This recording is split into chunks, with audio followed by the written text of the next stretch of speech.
Hey guys, I made an unboxing of this like 4 years ago at this point and completely forgot to make a review.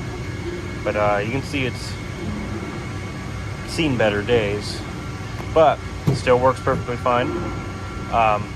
The clip after this is it taking off a bolster clamp for a big 4,000 ton press. And keep in mind, our shop air is limited to only 100 psi, and this is a 1/2 inch. Those bolster clamps are on there pretty tight, so do keep that in mind. This thing's oiled, it's greased regularly, and to this day it is still the strongest 1/2 inch impact I've ever used, and I think they're still going for like 120 bucks, 130 bucks new. So easily 10 out of 10. I'd buy a second one, I'd have a spare. There's the version 2 out now, but this is still the version 1. But enjoy the next flip. I think you guys will enjoy it.